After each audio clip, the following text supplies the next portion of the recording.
Bonjour tout le monde, bienvenue, ravi de vous retrouver sur France Maghreb 2, c'est parti pour le LGF pour ce lundi. Ravi de vous retrouver avec au programme évidemment la déclaration polémique que certains jugent complotiste. La classe politique s'en prend à Jean-Luc Mélenchon qui a déclaré hier sur France Inter, le système oligarchique nous sortira un nouveau petit Macron, et un événement grave une semaine avant les élections, voilà, qui fait réagir évidemment pour accuser les musulmans, ce qu'a rappelé donc Mélenchon, qui fait réagir donc la classe politique. Ça fera réagir certainement nos débatteurs. La négrophobie encore et toujours à la sauce Gamal Abina tout à l'heure, et puis quelques jours avant les élections législatives anticipées en Algérie, les irakistes sont de sortie et menacent aussi de s'en prendre au scrutin électoral qui se déroulera en France, rappelons-le, les 10, 11 et 12 juin en Algérie. Nous y reviendrons bien entendu tout à l'heure. C'est parti pour le LGF. Bienvenue dans le Grand Forum présenté par Christophe Fro. Eh oui, c'est bon. L'original, et méfiez-vous des imitations, c'est tous les jours 16h, 18h sur France Maghreb 2, avec aujourd'hui Sabrina Nouri. Bonjour Sabrina. Bonjour à toutes et à tous. Je suis ravi de t'accueillir ma Sabrina, en espérant que tu rejoignes la grande famille du LGF. Tu passes ton examen aujourd'hui ? Tout à fait. Voilà, et tu es aussi accessoirement candidate au régional pour la France Insoumise. Oula. Candidate au régional, donc moi je suis sur la liste de Clémentine Autain, oui. Et donc liste du 91, oui. Je suis en 3e position, voilà, donc on démarre la campagne, on est en campagne et à la fin c'est nous qu'on va gagner. Inch'Allah, comme on dit chez nous. Sabrina Sebaï qui est aussi en campagne pour une autre élection départementale cette fois-ci, Sabrina Sebaï pour Europe Écologie Les Verts. Comment va ma Sabrina ? Bonjour Christophe, bonjour à tous les auditeurs et auditrices du LGF. J'espère que tout le monde va bien. Oui. Écoute, ça va, la campagne va bien. Et nous, du coup, je suis candidate au départemental, mais j'espère que c'est Julien Bayou qui va gagner au régional. Voilà, c'est ça. Et il va mettre tout le monde d'accord. Gamal Abina, comment ça va mon Gamal ? Moi je suis candidat pour personne, ça va ? Ça va, c'est ça. Pour lui-même. Bon, toi tu vas nous faire un truc sur la négrophobie, t'en as marre ? Oui, un petit peu. Pourquoi ? Qu'est-ce qui se passe ? Parce qu'on mélange les genres et j'aime pas du tout ça. Ah ouais ? Bon. Mais on verra ça tout à l'heure. Gamal Abina qui va enflammer tout le monde. J'en suis sur 01 40 33 9000 pour nous rejoindre. C'est parti pour le quiz, les amis. Le quiz. Alors, mes petites questions qui ont tout un rapport avec le 7 juin. Ça tombe bien, nous sommes le 7 juin. Comment s'appellent, mesdames, messieurs, les accords signés entre le gouvernement, le patronat et les syndicats conclus en 1936 ? Ouais. 36, c'est les accords sociaux. Les accords, c'est pas Matignon. Si, c'est Matignon. Okay. C'est une bonne réponse. Je suis même pas sûr. Gamal Abina. Je cherche à présent une chanteuse, mais aussi actrice, qui est décédée à Dakar en 2001. Elle a collaboré et chanté aux côtés de Goldman et Michael Jones notamment. Ah oui, c'est avec Michael Jones, c'est la Black, là, j'ai plus son nom. Oui. Ah oui, moi aussi. Ça va en revenir. Goldman Jones, c'est... Ah, c'est bon, une super chanson d'ailleurs.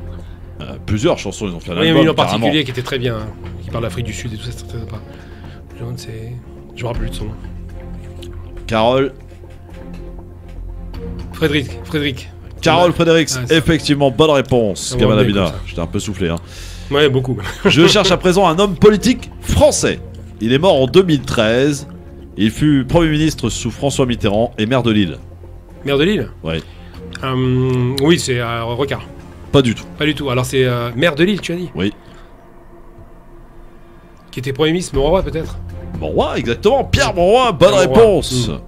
Sinon, les deux Sabrina, c'est quand vous voulez. Hein. Nous, on prend le thé là. On est occupé. On est en train de prendre le thé. On peut voir. Quoi ? Mais on arrive, hein. On arrive tout de suite. Je cherche à présent un peintre impressionniste français né à Paris en 1848. 1848, ok. Oui. C'est alors c'est peut-être Manet. Non. Monet. Non. Je vais tous les faire. Il est mort le 8 mai 1903. 1903. Oui. On a l'impression, je les connais tous, c'est quand même chaud. Ça va revenir. Hier, je suis en plus au musée, donc. Allez, Monet, qui est encore impressionniste. Peintre impressionniste français né à Paris en 1848. Il n'a pas vécu longtemps, 1803. Oh, je me rappelle, il y en a tellement, mais je suis shooté là aujourd'hui, j'ai pas dormi donc. Paul. Paul Cézanne. Pas du tout. Alors, pas Paul Cézanne, bon, c'est pas de chance. Il y a aussi. On veut pas dire de boulette quand même, on veut pas faire. Ouais, c'est vrai, parce que j'en dis beaucoup. Ouais. Gauguin. Gauguin, Bien bonne joué, réponse. Bien joué. Ça fait La plaisir. connexion, la le, connexion. Le téléphone direct avec Elle a eu la connexion. Merci Google, Sabrina. Google, Paul Gauguin. On triche chez les Verts. Je cherche Mais à pas présent du tout. C'est une un tradition. homme politique français. J'étais ma camarade de LFI qui n'avait pas de connexion internet. Je cherche un homme politique français né en 1920. Il fut secrétaire du Parti communiste français.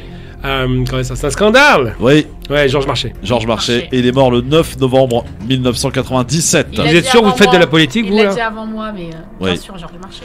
Je cherche à présent et pour finir un musicien sud-africain, dit le Zoulou Blanc, Oui, c'est. né en 1953. Ah mince, je suis fatigué. Non, John. Oui, oui, oui. Mince. Mort le 16 juillet Ouais, le Zoulou Blanc, 2019. le plus connu avec 4 millions de Africa. Ah si, Bonanga. Bonanga. Ouais, ça c'est. Mince. Jonathan. Non, pas Jonathan. Non, mais c'est un feuge, donc il s'appelle. Mais, calme-toi, Gamal. Non, il était feuge, c'est vrai. Oui, bah peut-être, on s'en fout en fait.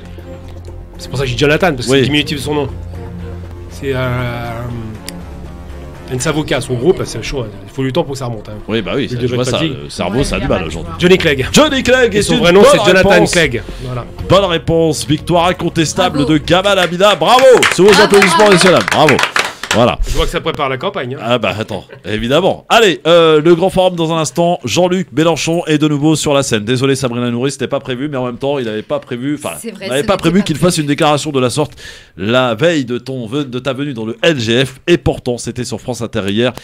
Et toute la classe politique est sur son dos. Complotiste ou pas, Mélenchon. Eh bien, on y revient dans un instant. Il s'est exprimé d'ailleurs tout à l'heure pour déplorer, et là les médias sont beaucoup plus silencieux, sur les menaces de mort qui surviennent sur les militants de la France insoumise de la part d'un youtubeur proche de Éric Zemmour. Ça ne s'invente pas, on y revient dans un instant. Papacito. Papacito. Ah, je connais ce crapu. voilà. Eh oui. C'est quoi, t'as dit C'est crapule, il vaut rien. Bon, merci Gamal Amina pour le petit Non, mais je te commentaire. dis, non, c'est vraiment une crapule, il vaut vraiment. Bon, restez avec Je crois qu'il nous. vient d'origine algérienne. apparemment, 0 il est bien facho. Quoi Ouais. Ah non, Ah, je sais pas. ah non. Ah, si, je Ah t'assure. non. Si, un proche de Soral, c'est vraiment de la racaille, ça, c'est Aïe, aïe. pas les gens très classe. Hein. 01 40 33 9000 évidemment pour parler de Jean-Luc Mélenchon qui a ses petites sorties. Alors je vous ferai réécouter une déclaration qu'il avait prononcée en novembre 2020 qui équivaut à peu près à celle qu'il a tenue hier, sauf qu'en novembre 2020 bah, personne n'avait repris, donc voilà. Puis il y avait quand même aussi, on se rappelle de Christophe, comment il s'appelle, l'éditorialiste de BFM là, Ah, Barbier. Barbier, Barbier. qui avait dit Barbier. à propos de Fillon qu'un petit attentat terroriste lui rendrait service. Absolument. Mais bon, ça aussi, ça avait passé complètement inaperçu. Ah, il a fait Subdeco, c'est pas pareil. Hein. Mais bon, voilà, Mélenchon s'exprime, ça fait du bruit. C'était hier sur France Inter, on écoutera ses propos et vous pourrez réagir. Et vos avis nous intéressent dans un instant. Sabrina Nourri est avec nous, Sabrina Sebaï aussi et Gamal Abina tout de suite.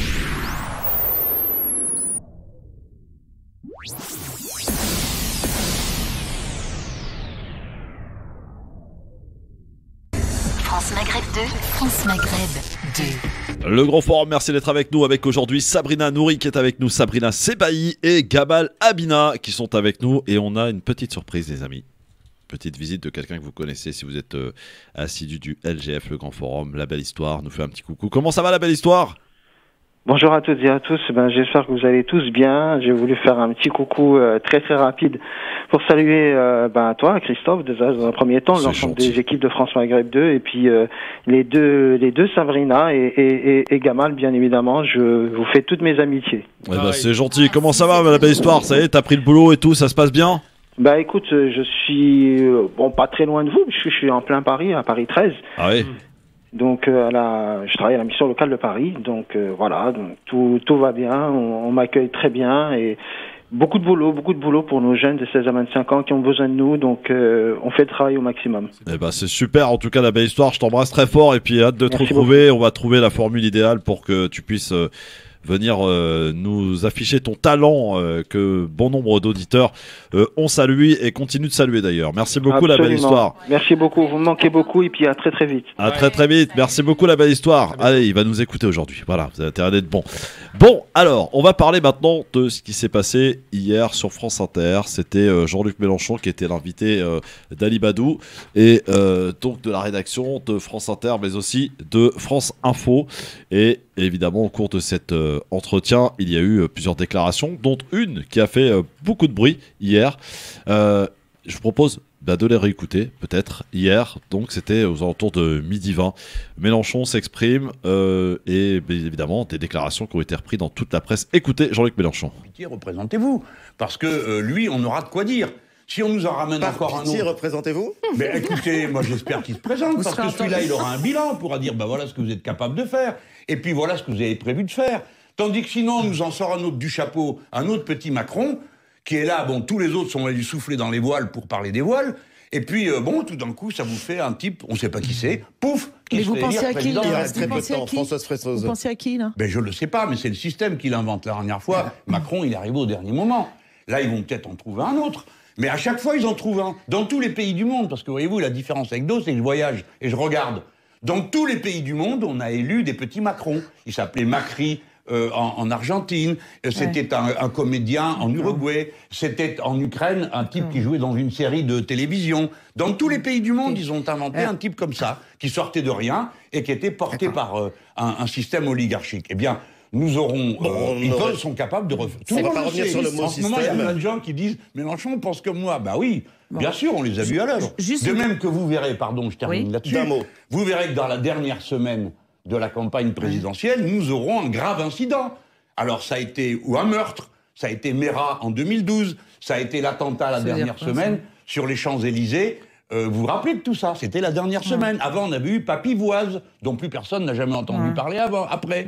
Donc, tout ça, c'est écrit d'avance. Nous aurons ce sont le les petit personnage sorti du chapeau, nous aurons l'événement gravissime qui va une fois de plus permettre de montrer du doigt les musulmans et d'inventer une guerre civile. Voilà, c'est bateau tout ça. Jean-Luc Mélenchon hier sur France Inter, évidemment ça a fait réagir toute la classe politique et aussi quelques éditorialistes qui accusent Mélenchon de complotiste. Alors est-ce que il est complotiste ou pas, Gamal Abina, Jean-Luc Mélenchon? Mélenchon, mais c'est un personnage quand même, il faut reconnaître.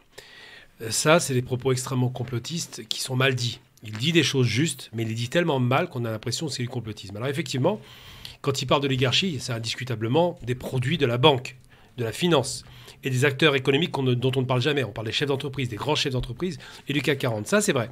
Mais cette façon de le dire donne le sentiment que tout est planifié, orchestré et que la réussite est au bout du fusil. C'est faux. On l'a vu avec Trump. Trump, c'était quand même le produit de la finance, pur, dur, mais pas plus pur que ce produit-là. Il a tout de même perdu quoi qu'il arrive. On le voit avec Bolsonaro. C'est vrai que c'est un produit de la finance aussi, mais c'est aussi un produit de parti. C'est aussi un produit de bipolarité. C'est aussi un produit du capital contre le social. Donc, quand il dit ça et quand il nous parle de meurtres qui vont être perpétrés avant, là, on rentre dans le complotisme, effectivement, parce que faire croire que des meurtres sont volontairement organisés pour booster une campagne, c'est assez ridicule. François Hollande l'avait dit. Hein. Mais c'est ridicule. Mais François Hollande, c'est pas non plus une tête. Non, mais d'accord, mais on rappelle quand même les faits. Oui, mais c'est... Barbier aussi, il avait en quelque sorte Barbier, dit j'ai eu l'occasion de fighter une fois à la télévision. En 2 minutes, vous le mettez par terre. Il n'a aucun argument, il n'est pas tellement bon. Quant à Hollande, c'est pas un homme politique. Il a été placé là. Il était président quand même. Oui, ça t'aura pas échappé. C'est donc un produit. C'est là où il devrait peut-être le dénoncer, ça aussi. Il y a des produits de gauche aussi qui sont fabriqués. Et le problème de Mélenchon, c'est qu'il sait tellement bien mettre les pieds dans le plat et sous le tapis d'ailleurs, qu'il finit par se vautrer. Parce qu'à chaque fois, il a des sorties hasardeuses pour attirer un vote contestataire dit anti-système. Et le problème de l'anti-système, c'est qu'on se retrouve en minorité, parce que l'antisystème, c'est pas la majorité de la population française. Alors, il avait quand même émis ce type de propos en novembre 2020. Ça n'avait pas eu beaucoup de réactions. Écoutez ce qu'il disait en novembre 2020, Mélenchon. 2012, ce fut l'abominable assassinat par M. Mera dans un crime antisémite abominable, tuant de jeunes enfants et leurs professeurs, mais aussi des militaires désarmés, au nom d'Al-Qaïda. Et puis en 2017, ce fut de nouveau un attentat sur les Champs-Élysées, si vous vous en souvenez, avec un mort. Cette fois-ci, ce fut au nom de Daesh. Et puis ce fut aussi l'affaire des costumes de M. Fillon qui rendit impossible toute discussion politique pendant pratiquement 4 semaines où nous avons été sans cesse enjoints d'avoir une opinion sur cette affaire. Novembre 2020 pour les propos de Mélenchon là-dessus. Alors Sabrina Nouri, tu es de la France Insoumise, donc on va rajouter quand même que Mélenchon s'est exprimé aujourd'hui sur quelque chose qui a beaucoup moins été médiatisé et pourtant extrêmement gravissime, c'est les menaces que vous tous, militants de la France Insoumise, avez reçues de la part d'un youtubeur proche de Zemmour qui met en scène des militants de la France Insoumise se faire tirer dessus, quoi, en quelque sorte. En fait, là, on voit une vidéo de 19 minutes Mais c'est complètement, et c'est absolument hallucinant ce qui s'y passe à l'intérieur, avec une mise en scène nauséabonde d'un mannequin qui se fait mitrailler et ensuite poignarder, etc. Enfin bon, des images d'horreur absolue, une indignation totale. C'est une incitation aux membres de la France Insoumise, aux militants, aux militantes, mais aussi aux électeurs, qui pourraient voter pour Jean-Luc Mélenchon et le projet et la France Insoumise. Mon indignation se porte aujourd'hui, ce soir. Je suis indignée que cette vidéo, d'ailleurs, elle soit encore diffusée. 100 000 vues, hein. Ouais, on est à 100 000 vues, et c'est déjà trop. Et je pense que, bon, il a fait une déclaration à 15h qui a été extrêmement juste, extrêmement sereine. Je pense qu'il a gardé, bien évidemment, la tête sur les épaules. Et puis, il est très ému, je pense. Il est très affecté par ça. Et nous allons porter plainte. Et je pense qu'on est en train de œuvrer pour que la plainte soit diffusée et que toutes les personnes qui s'indignent puissent être à nos côtés. Et je serai la première, bien évidemment. Sur les propos, Sabrina, retour sur les propos d'hier. Est-ce que les propos, écoute, les propos. Comment tu les accueilles? C'est une émission de plus d'1 heure. Oui. Déjà. Oui. Donc on extrait ses propos d'une émission de plus d'1 heure. Il a parlé de tout un tas de choses. Maintenant, et ça a duré quelques secondes. Aujourd'hui, pensez que Jean-Luc Mélenchon pour dire une connerie, tu sais, ça nous prend une seconde aussi. Hein. Ouais, non mais. Si tant est que ça en soit une, hein, j'en sais rien moi. Penser que Jean-Luc Mélenchon est complotiste, c'est complètement absurde. Jamais il n'a été complotiste, il ne l'est pas et il ne le sera jamais. Donc penser qu'il essaye de dire ou de s'exprimer de cette manière, c'est faux. Chercher un événement qui se déroulera une semaine avant l'élection, c'est quoi, Sabrina? Ouais, mais ce qui s'est contenté de dire, c'est qu'il lui semblait écrit par avance qu'un attentat ou des faits divers se dérouleraient pendant la campagne électorale serait instrumentalisé. Mais je le dis, c'est de l'instrumentalisation par ces personnes qui aujourd'hui s'indignent de ces propos. Oui, mais est-ce que c'est maladroit? C'est les mêmes qu'en 2017, en 2012, à chaque fois qu'il y a un attentat, un fait divers, ils se servent de ces faits-là pour instrumentaliser et donc fausser l'opinion publique. Oui, mais est-ce que c'est maladroit de la part du patron de la France Insoumise? Alors là, il fera l'analyse lui-même. Moi, ce que je dis simplement aujourd'hui, c'est que ce n'est pas un complotiste. Nous avons toujours été du côté des victimes, des familles des victimes. Nous sommes indignés à chaque fois qu'il se passe ces attentats, ces atrocités sur le territoire français. Je pense qu'aujourd'hui, on ne peut pas nous le reprocher, ce n'est pas contestable. Maintenant, il n'a jamais nié l'existence des attentats terroristes, leur cruauté et surtout la douleur des victimes. Donc maintenant, lui jeter la pierre, pour moi, là, on est en train de faire comme d'habitude, et j'ai envie de dire maintenant qu'on a l'habitude, du Mélenchon bashing. Encore une fois, ça va durer 2-3 jours, et ensuite on va passer sur un nouveau format. Maintenant, ce qui est sûr, c'est que ces propos... Est-ce que c'est pas lui qui tend le bâton quand même pour se faire battre, Sabrina? Non, je pense qu'il s'exprime avec ses mots, qu'il essaye de faire comprendre, et il arrive à toucher les gens comme ça. C'est sa façon de s'exprimer. C'est un excellent orateur. Je pense que personne ne peut le contester. Maintenant, on peut ne pas être d'accord avec les propos qu'il énonce. Maintenant, dire que c'est un complotiste, ouais, bon, là, faut arrêter, quoi. Il faut dire une chose. Oui, Gamal. Il faut dire une chose, il faut être honnête. Je comprends que tu le défendes, c'est normal, puisque c'est un peu ta paroisse. Mais dans l'absolu, il a été maladroit. C'est-à-dire qu'il n'est pas complotiste, je suis d'accord avec toi, c'est impossible qu'il le soit pour plusieurs raisons historiques, parce que son passé ne l'autorise pas à l'être, et parce qu'il est d'extrême gauche, simplement. En revanche, il y a une réalité. Quand il dit, et il a raison, qu'un fait divers ou un attentat qui devient quand même un fait divers, quoi qu'il arrive, c'est un pauvre type dans son coin qui fait ça, c'est pas une organisation. Il dit qu'on met ça en avant, il a raison. Mais il le dit mal, parce qu'il dit, comme par hasard, ça va arriver. Il prévoit des choses qui ne sont pas encore arrivées. Il part du passé, et il a raison sur le passé, mais cette façon de l'avoir présenté donne le sentiment qu'effectivement, il serait victime d'un complot d'où le complotisme supposé. Je ne crois pas qu'il est complotiste, mais je sais qu'il est très maladroit. Sabrina Sebaï, ton avis là-dessus, sur la nouvelle sortie de Jean-Luc Mélenchon, qui a été extrêmement décriée dans les médias? Bah écoute, déjà plusieurs choses. Je pense qu'il y a une part, moi je suis assez d'accord avec ce que disait Gamal, qui est totalement vrai, c'est-à-dire quand il parle de Près Macron, du micro, Sabrina. Fais-lui des bisous. Quand Vas-y. il parle d'Emmanuel Voilà. Macron et qui nous explique que finalement c'est un produit du système, je rappelle quand même qu'en 2017, il s'est présenté comme étant hors système, l'homme justement qui ne faisait pas partie du système, alors qu'on voit bien qu'il n'est pas arrivé là par hasard et qu'il a été poussé par toute une oligarchie qui l'a amené au pouvoir, et ça c'est une réalité, et ça a été travaillé, construit, et en plus avec issu d'un parti socialiste qui était en implosion déjà à l'époque. Donc sur ça, moi je partage l'analyse. Après, je pense qu'il aurait dû s'arrêter là, Jean-Luc Mélenchon, pour le coup, ce jour-là. Parce que quand tu refais la séquence, tu nous as repassé l'extrait de 2020, novembre 2020, moi je suis pas d'accord avec toi. Il ne dit pas les choses de la même manière. Bah, il reprend les événements qui se sont déroulés avant les élections. Il reprend les événements, mais il ne le dit pas de la même manière. Quand il s'exprime hier, même si moi je trouve que ça a été très maladroit, parce que en vrai, ce qui est vrai, c'est que avant chaque campagne présidentielle, c'est pas la question des faits divers, c'est que la sécurité et l'insécurité devient le thème majeur de la campagne. Ouais. Ça, c'est une réalité. Ouais. Et en fait, faire monter, ou en tout cas surmédiatiser les faits divers pour que ça devienne un thème central, c'est une réalité. Maintenant, dire il y aura comme par hasard un attentat, je trouve que ça donne l'image de lui de quelqu'un de complotiste, alors que, enfin, il l'est pas, très certainement. Mais si tu veux, là, c'est très maladroit de l'exprimer comme ça. Mais par contre, moi, je pense qu'il aurait dit tout simplement, voilà, on fait toujours du thème de la sécurité le thème principal de la présidentielle, c'est vrai. Et personne ne peut dire le contraire. Après, on est dans un contexte et un climat qui est ultra délétère. Enfin, il suffit de voir ce qui se passe. On est quelques-uns à être en campagne sur le terrain. Ouais. Nos affiches sont systématiquement taguées. Ah ouais. Moi, sur mes affiches, il y a écrit islamo-gauchiste. Ouais. J'ai Jacques Tran qui est avec moi, qui est candidat. On lui a dessiné des moustaches de chat parce que les Asiatiques mangent des chats. Enfin, on est vraiment dans une séquence politique où tout est permis. Le tract de Marine Le Pen sur les départementales, où elle cible les migrants mineurs. Enfin, il y a des avocats qui ont porté plainte par rapport à ce tract. Donc vraiment, on est dans un climat social et dans un climat ultra délétère où tout le monde se permet de dire un peu tout et n'importe quoi. Et puis tout ça alimenté, je suis désolée, par le gouvernement actuel. Moi, je me rappelle encore des propos de Darmanin qui trouve Marine Le Pen trop molle. La droite qui nous sort tous les jours que finalement, comme Morano, Ciotti, etc., que finalement l'extrême droite, c'est pas si grave. Enfin, moi, je le dis, je le redis. Si ce parti, le Rassemblement national, met à mal la cohésion nationale de notre territoire, il faut dissoudre. Ils ont été capables de le faire pour d'autres associations.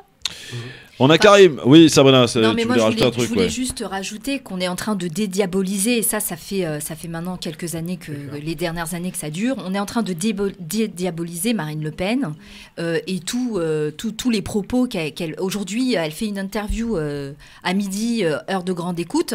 Ouais. Ses propos sont choquants, mais ça choque personne, en fait. Les médias laisse couler, laisse passer. Au contraire, ils lui servent les plats. Donc moi, on est en train de avoir une banalisation des idées de l'extrême droite avec donc la complicité de tout le gouvernement et de la droite. Et moi, je pense alerter là-dessus, et nous alertons là-dessus, sur le fait de dédiaboliser le Front National, enfin le Rassemblement National. Aujourd'hui, Christophe, tu peux dire qu'on est dans 50 nuances de droite ou d'extrême droite, ça dépend comment tu le prends. Ah, je préfère la version originale, 50 nuances degrés. Ouais, mais écoute, en ce moment, c'est un peu ça. C'est plus sympathique. Quand même. Oui, mais bon. Karim est avec nous. Salut mon Karim. Bonsoir Christophe, bonsoir à tes invités.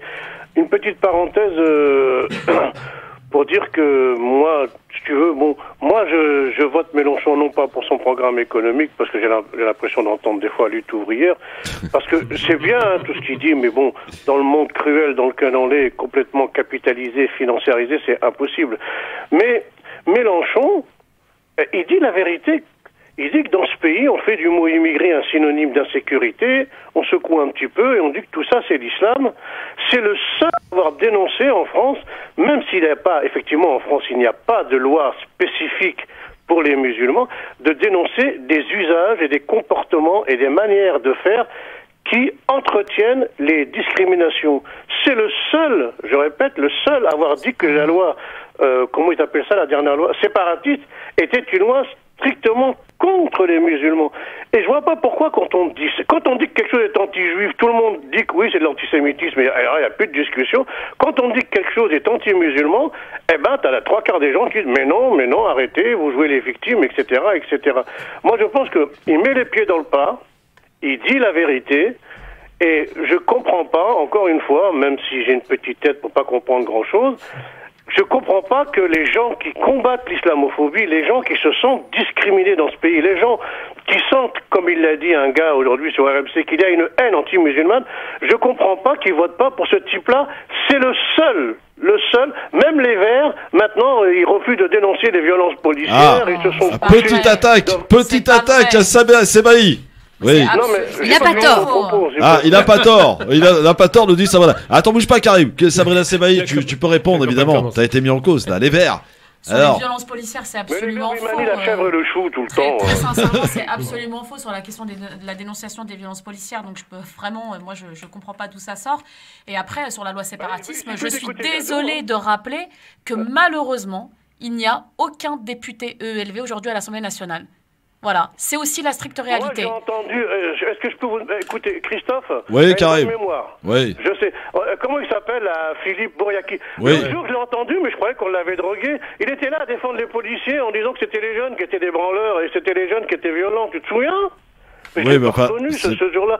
Ah oui, c'était le jour où il y avait la manifestation devant l'Assemblée nationale et que Jadot y était. Oui, il y a Jadot, il y était, oui, absolument. On n'y était pas, moi, je rappelle. comprends pas, je veux dire, pourquoi personne... Oui, on se rappelle que vous n'étiez pas. On n'y était pas, ça c'est sûr. Regarde, quand on drague le vote des paysans, tout le monde trouve ça normal. Quand on drague le vote des homosexuels, tout le monde trouve ça normal. Quand on drague, je sais pas moi, le vote des contre-lâches.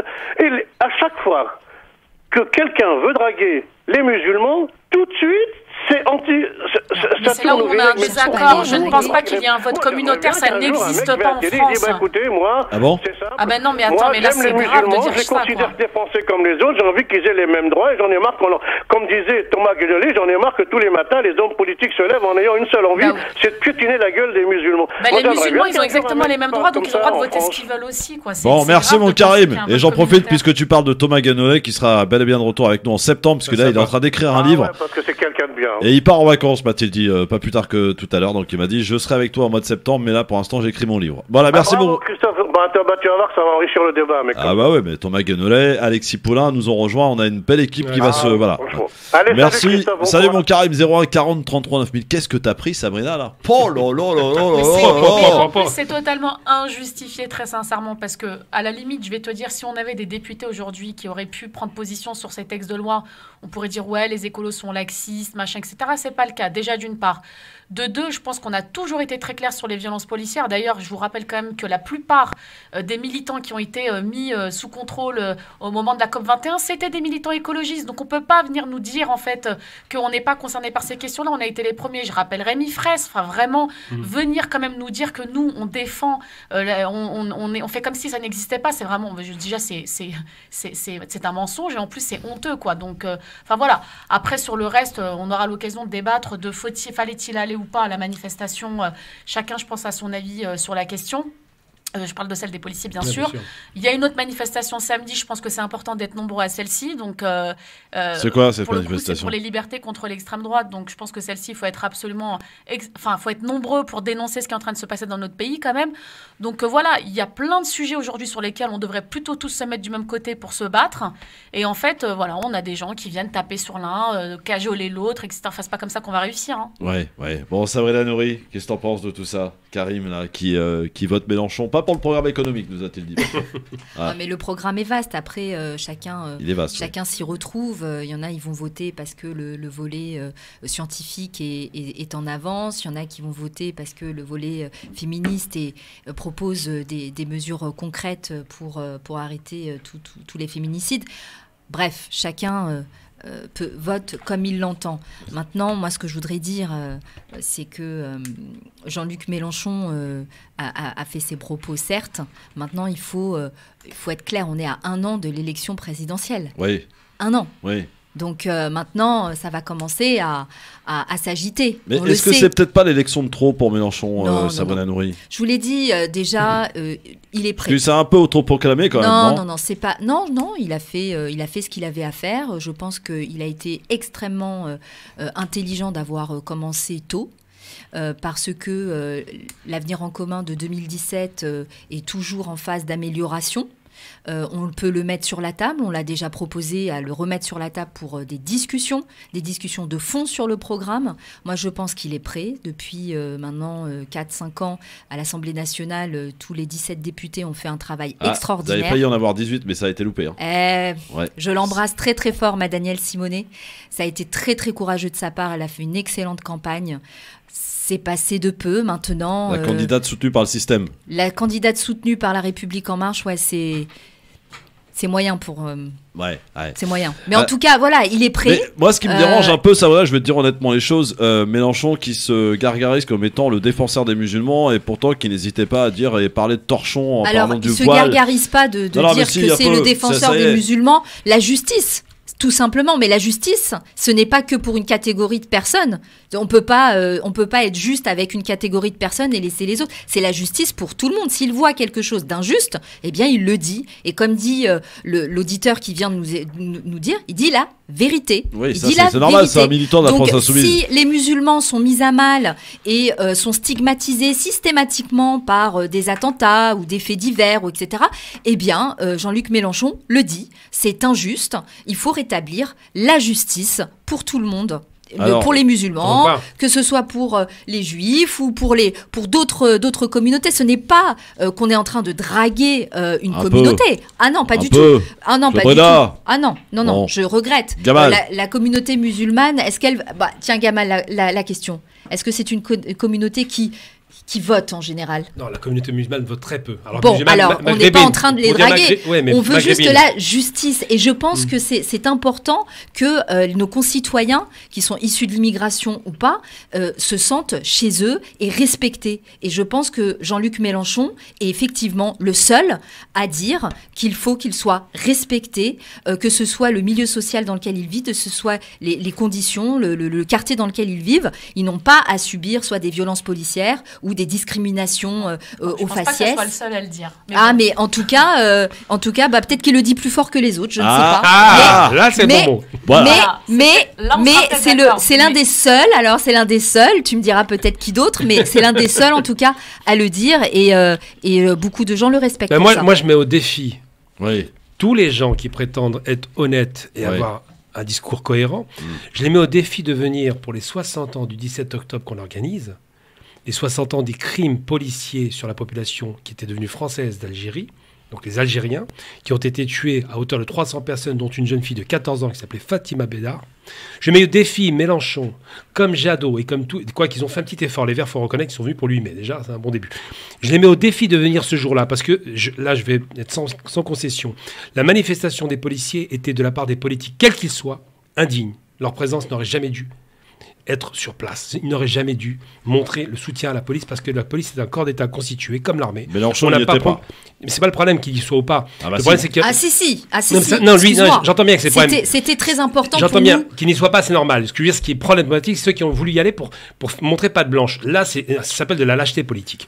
C'est pas parce qu'un policier est énervé après avoir été un peu bousculé par rapport aux gilets jaunes, pas parce qu'il a une mauvaise image, parce que malheureusement la formation est mal faite, pas parce que c'est le bras armé de l'État pour rétablir la paix civile, qu'on va commencer à pleurer sur une fonction qui est une fonction à risque. Elle existe, elle est à risque, mais en l'occurrence, la police est un corps constitué qui appartient à l'État et qui doit rester neutre. Donc qui manifeste, c'était déjà énorme, et que des politiques viennent les rejoindre, c'est encore plus gros. Alors pour être très clair, moi je répète, je fais exprès, c'est à dessein, que si le 17 octobre, pour commémorer les 60 ans, ces politiques ne sont pas capables d'être présents ce jour-là, ça prouvera leur double discours. Donc le message est passé, j'espère qu'ils seront entendus. Sabrina Sebaï, est-ce que c'est possible que les Verts puissent y aller le 17 octobre ? Écoute, il n'y a pas de raison qu'on n'y aille pas. Enfin, nous, en tout cas, ça fait très longtemps qu'on organise la commémoration du 17 octobre sur notre ville.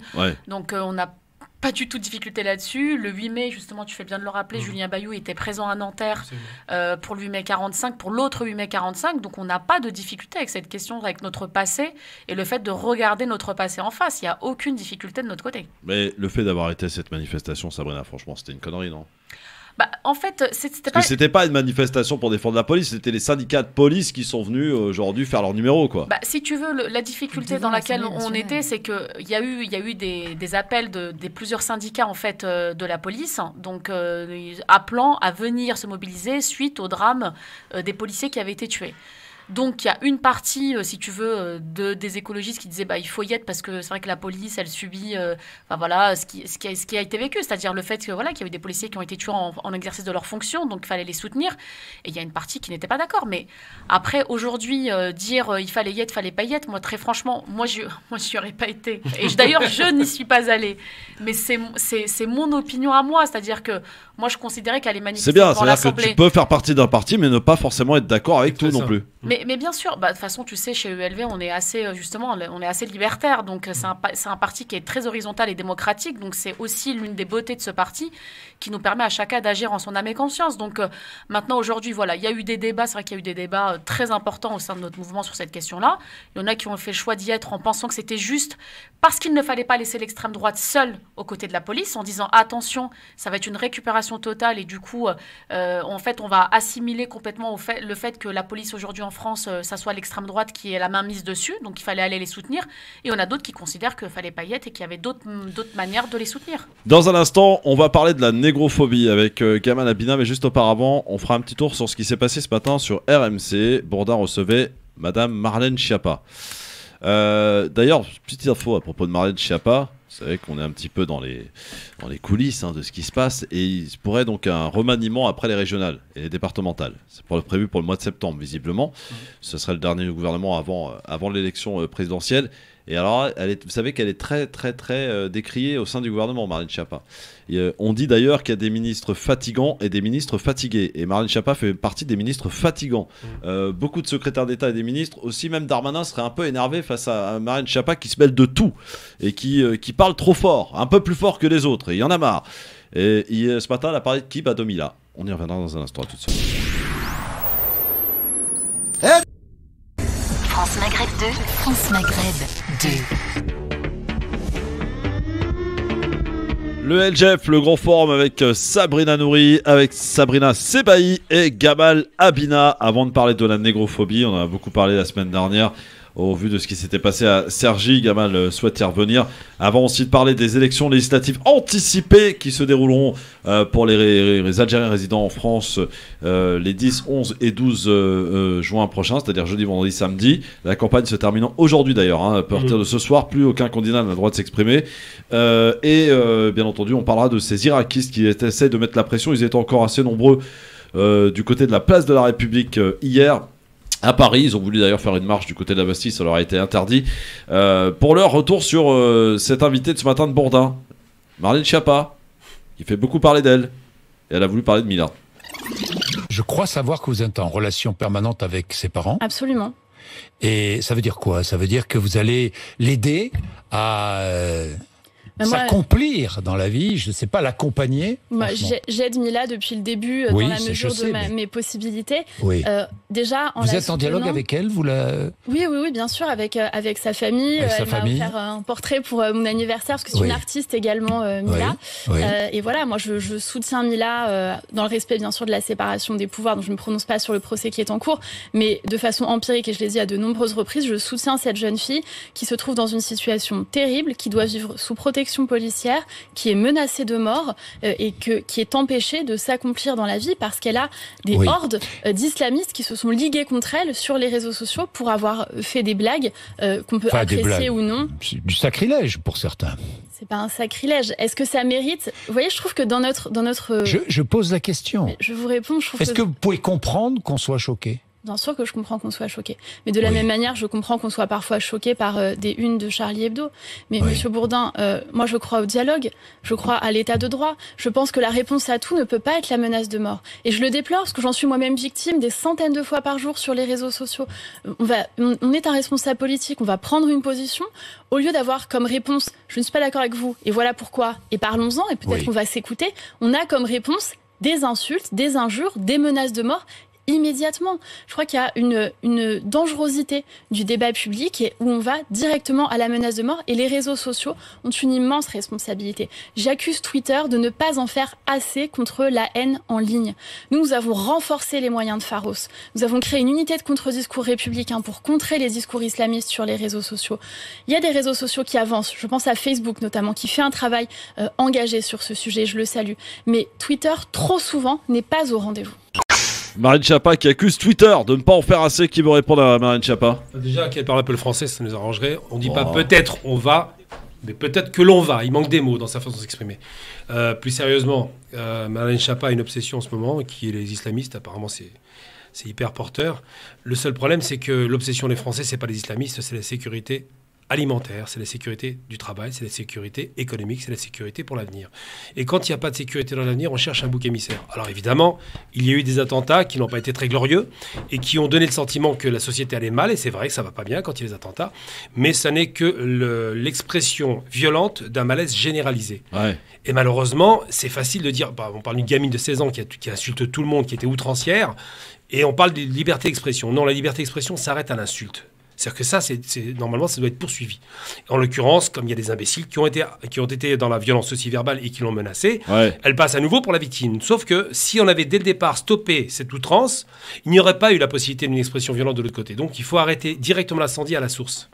Sabrina Nouri, réponse à Marlène Schiappa. Alors moi, Marlène Schiappa, moi j'attends toujours les mesures contre les féminicides. Hein. Bon alors, elle a quitté son ministère, mais bon, c'est une femme qui fait de la com depuis 2017. Et donc là, elle en fait encore.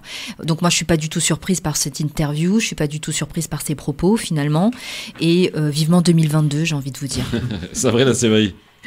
Bah, écoute, oui, alors de la com, je suis parfaitement d'accord. D'ailleurs, tout le monde se rappelle de son Instagram où elle vantait les mérites du lissage brésilien en faisant de la pub. C'était juste surréaliste pour une secrétaire d'État, mais bon, on aura tout vu avec ce gouvernement. Non, mais plus sérieusement, oui. C'est clair que ce gouvernement, en fait, ils ont quasiment rien fait en matière de sécurité, de justice et de toutes les questions régaliennes. Ils se réveillent à la fin de l'année. Donc là, on a encore des nouveaux états généraux de la justice qui viennent d'être annoncés. On a le Beauvau de la sécurité. On a eu la conférence citoyenne pour le climat. Enfin bref, on parle, mais en fait, derrière, on n'agit absolument pas. Donc ils augmentent les moyens de Pharos, mais j'ai envie de dire, ils partent de tellement loin qu'ils ont plutôt intérêt à activer s'ils veulent vraiment que ça fonctionne. Mais Twitter en fait-il assez, justement, pour lutter contre le cyberharcèlement? Twitter, ils en font pas du tout assez. D'ailleurs, tu verras que tous les tweetos, ils te disent qu'aujourd'hui, Twitter, c'est l'antre de la fachosphère. Il suffit de regarder le nombre de tweets que tu reçois dès que tu t'exprimes, notamment par les gens de l'extrême droite, donc pour te rendre compte que, bien évidemment, que Twitter n'en fait pas assez. Après, on pourrait t'opposer l'antre d'islamosphère. Oui, enfin, bon... Après, tu peux opposer ce que tu veux, mais en tout cas, moi, je me souviens très bien que le début du mandat d'Emmanuel Macron, en termes de sécurité, c'était plutôt de mutualiser les commissariats pour faire des économies. Donc, si tu veux venir nous expliquer aujourd'hui qu'il faut remettre de moyens dans Pharos et dans la sécurité de nos concitoyens et concitoyennes, on attend toujours. En fait, ça fait 4 ans qu'ils font de la com.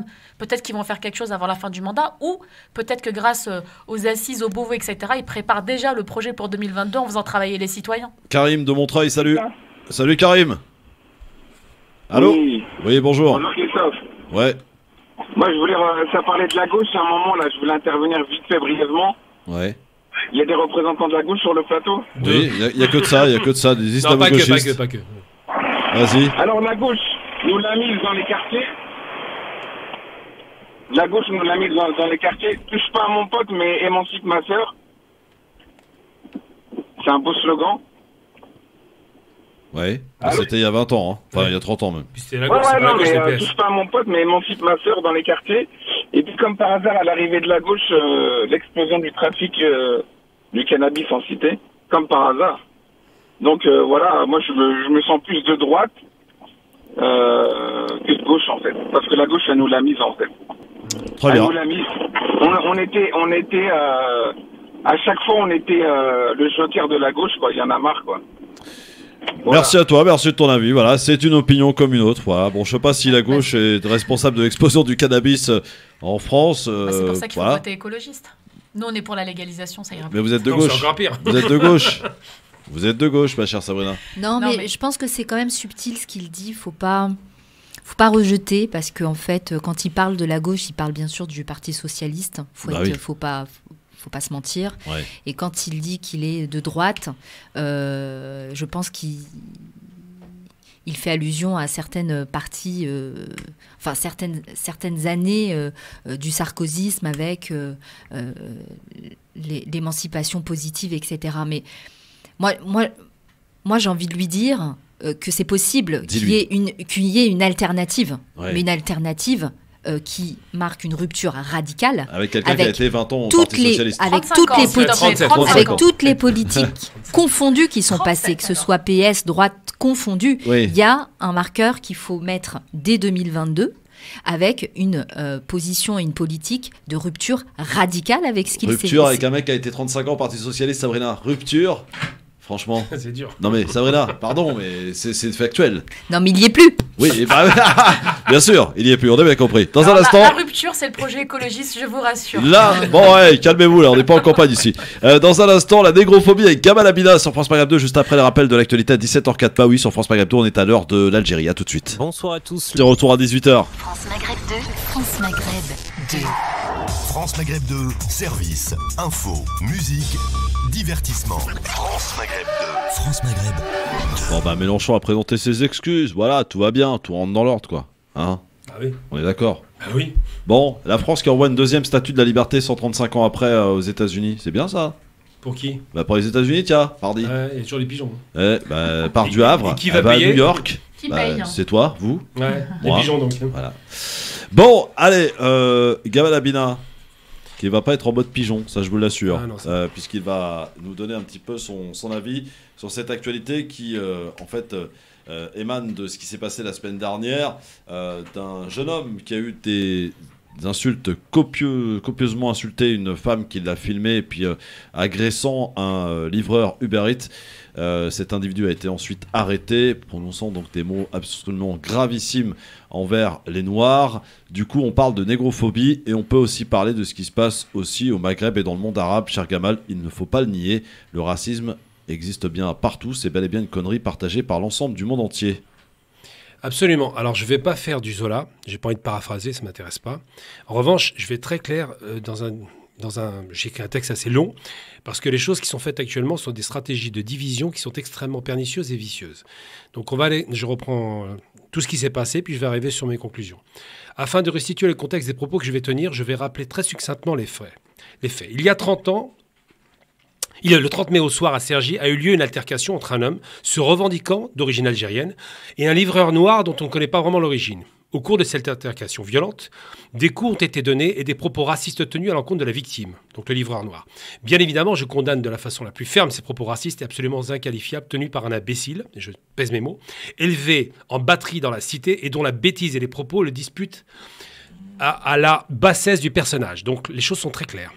Un bon produit de banlieue parfaitement déshumanisé et stupide au point de jeter à la face de la France son origine algérienne. Comme si c'était un titre de noblesse que d'être violent, raciste et algérien. Ceci étant dit, après cette ferme condamnation, j'ai aussi la désagréable surprise de constater à quel point la haine raciste anti-algérienne, à la faveur de cette vidéo diffusée très largement sur les réseaux sociaux, a pu se manifester de la part des journalistes, commentaires et autres commentaires d'actualité.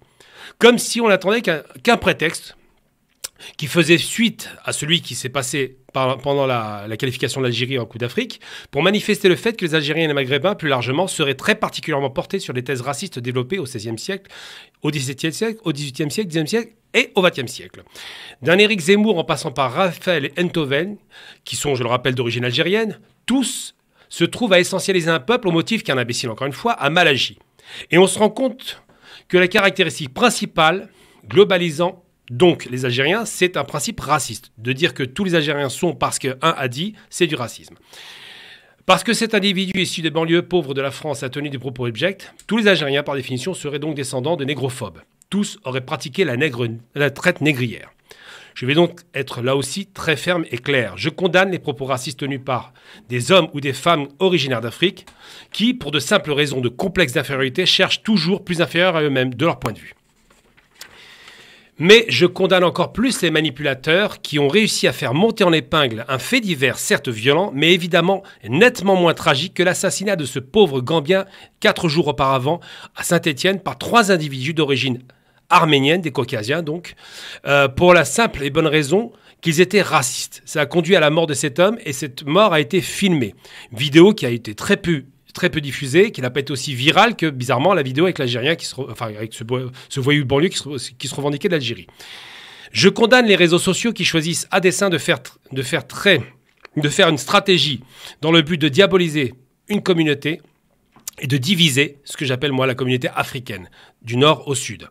C'est une façon de protéger des criminels, puisqu'on n'a pas beaucoup entendu parler des autres crimes perpétrés par ces trois Arméniens, mais en revanche, on a mis le paquet sur cet Algérien. Je condamne ces politiques, ces éditocrates, propagandistes de tous bords, qui n'hésitent pas, dans un racisme à peine voilé, à montrer systématiquement du doigt une communauté algérienne de France, quel que soit, même pour un crime imaginaire, comme on l'a vu avec l'histoire de la Coupe d'Afrique, où c'était pas un Algérien qui avait tué ce malheureux Gambien, mais c'était bien un Européen, enfin moitié turc, moitié français, et qui n'avait rien à voir avec l'Algérie. Je condamne ces manipulateurs qui voudraient faire croire que le monde arabo-musulman aurait pratiqué la traite négrière, traite inventée et pratiquée par l'Occident, et dont l'idéologie fut pensée et réfléchie lors de la controverse de Valladolid. J'invite les gens à s'intéresser à ce qu'est cette controverse. À une époque où le monde entier pratiquait la traite des hommes, en aucun cas la traite négrière, l'Occident a trouvé que c'était une bonne idée de mettre une couleur à cette traite. C'est comme ça qu'a commencé le racisme. Je condamne avec la plus grande fermeté les groupes extrémistes qui se revendiquent d'une volonté de protéger la communauté noire, donc je parle donc des groupes qu'on connaît, qu'on a vus chez Hanouna, la LDNA, et qui, dans une posture très raciste, considèrent que les Nord-Africains n'ont rien à faire en Afrique du Nord parce qu'ils ne seraient pas africains pour des raisons de couleur. Je condamne tout autant les gens qui ont oublié que les rares pays dans le monde qui ont soutenu, et je le rappelle de façon très ferme aussi, la libération de l'Afrique du Sud d'un joug raciste, sont 5 pays, pas 100, 5. Je les cite: l'Algérie, pays arabe, la Libye, l'Iran, pays musulman, le Cuba et le Nicaragua. Mandela a rappelé dans une vidéo qui est restée célèbre que ce sont ces pays-là qui ont soutenu la libération de l'Afrique du Sud et pas les autres. Je condamne ce venin raciste qui a été diffusé largement dans le monde, parce que malheureusement, c'est un réflexe raciste qu'on a connu jusqu'en 1945 en Europe, et qui aujourd'hui est très bien partagé. Le racisme anti-noir, que ce soit en Russie, en Asie, en Afrique du Nord, existe, c'est vrai. Mais je condamne par-dessus tout cette énorme manipulation destinée à faire croire que les peuples frères africains, et je répète, frères africains, devraient se tourner le dos afin de satisfaire au principe du diviser pour mieux régner, cher aux Anglais. Je condamne donc cet imbécile ignorant qui a eu l'occasion de donner pour la première fois la possibilité à tous les racistes de France de dire que les Algériens sont un peuple de racistes et les Maghrébins au sens large. Et je rappelle tout de même que Ziad et Bouna, frères dans la vie, morts fraternellement à cause de leur peur de la police, étaient noirs et arabes, et que cette division n'existait pas à ce moment-là. Je n'accepte pas ces divisions et je mets au défi qui que ce soit de venir opposer des arguments sérieux à moi sur un plan historique, politique, économique, toutes sortes d'arguments, m'opposer le fait que, soi-disant, les Noirs africains auraient été maltraités par les Arabes parce qu'ils étaient noirs, alors que les Arabes ont réduit aussi les Blancs à l'esclavage, comme ils ont réduit n'importe quel peuple d'ailleurs dès qu'ils perdaient, mais ils n'ont jamais dit que le type qui était réduit à l'esclavage serait esclave à vie, et encore moins que ses enfants seraient esclaves. La différence est notoire. Donc ma conclusion est très simple. Aujourd'hui, on cherche à nous diviser, et malheureusement, certains complexés de notre communauté ont tendance à croire que de réduire un être humain en dessous de soi, ça le valorise. C'est une faute morale, c'est une faute humaine. Il faut être ferme sur les racistes qui s'expriment chez nous, mais il faut être encore plus ferme sur les Occidentaux qui cherchent par détournement à faire croire que le racisme est né chez nous, que l'idéologie est née chez nous et que nous aurions pratiqué une traite négrière. Ça n'a jamais existé dans le monde arabo-musulman. Merci Gamal, Amina, pour cette petite colère partagée. Sabrina Sebaï, qu'as-tu à répondre à Gamal ? Moi, je le disais un peu tout à l'heure, on est dans un climat vraiment nauséabond aujourd'hui dans le pays. Hein. Je rappelais tout à l'heure ce qui s'est passé sur les campagnes aujourd'hui, mais pas que. Enfin, quand on voit toutes les agressions, les propos racistes qui sont tenus, je me rappelle du jeune homme qui a tenté de louer un appartement pour demander sa copine en mariage et qui s'est vu traiter de tous les noms de propos racistes. Et en plus, par-dessus le marché, lui expliquer que de toute façon, vu que c'était un noir, de toute façon, il ne serait pas condamné. En fait, finalement, ils n'avaient rien à craindre. Enfin, on est vraiment dans un climat qui fait extrêmement peur, mais toute forme d'ailleurs de racisme. On pourrait citer l'antisémitisme, l'islamophobie, les discriminations qui sont subies aujourd'hui, la négrophobie envers les personnes LGBT. Enfin, vraiment, on est dans un contexte et dans un climat qui fait extrêmement peur, qui est alimenté de manière perpétuelle aujourd'hui dans les médias, avec des personnalités qui s'expriment vraiment sur ces sujets-là. Enfin voilà, vraiment, c'est alimenté, c'est instrumentalisé. Quand on voit le Rassemblement national qui fait, tu le disais tout à l'heure, l'amalgame entre immigration, islamisme, terroriste. Enfin voilà, on fait un package finalement comme si c'était forcément ça allait ensemble. Donc voilà, moi je pense que c'est très très important aujourd'hui qu'on ait des personnes, pour le coup de tous bords politiques là, vraiment, qui doivent s'exprimer pour mettre fin en fait à ces débats nauséabonds auxquels on assiste aujourd'hui, à ces contre-vérités comme vient de le rappeler Gamal, et puis surtout, je rappelle qu'on est censé quand même mettre en sécurité, que normalement sa religion, sa couleur de peau ou quelle que soit son orientation sexuelle ne devrait pas être une occasion ou une raison de se faire tabasser, insulter, discriminer, etc. Et aujourd'hui, je suis désolée quand on voit mais des exemples vraiment tout bêtes, hein, tu vois, demander un logement, un emploi, etc. Les barrières qu'on peut rencontrer parce qu'on subit soit une ségrégation territoriale parce qu'on vient de banlieue ou alors parce qu'on a un prénom ou un nom à consonance ou parce que la couleur ne convient pas, c'est inadmissible dans un pays comme la France aujourd'hui. Et je pense qu'on a vraiment besoin, pour le coup, effectivement, moi je suis, pour le coup, comme Sabrina, impatiente que 2022 arrive, qu'on ait des débats qui soient à la hauteur des enjeux de notre pays aujourd'hui et d'avancer sur toutes ces questions. Sabrina Nourri, tu vas nous nourrir. Je vais rajouter, parce que je suis bien évidemment d'accord avec Sabrina, aujourd'hui on est dans un climat dans un climat où la peur, donc c'est le repli sur soi. Donc le repli sur soi, ce n'est pas bon pour notre démocratie, ce n'est pas bon pour notre République.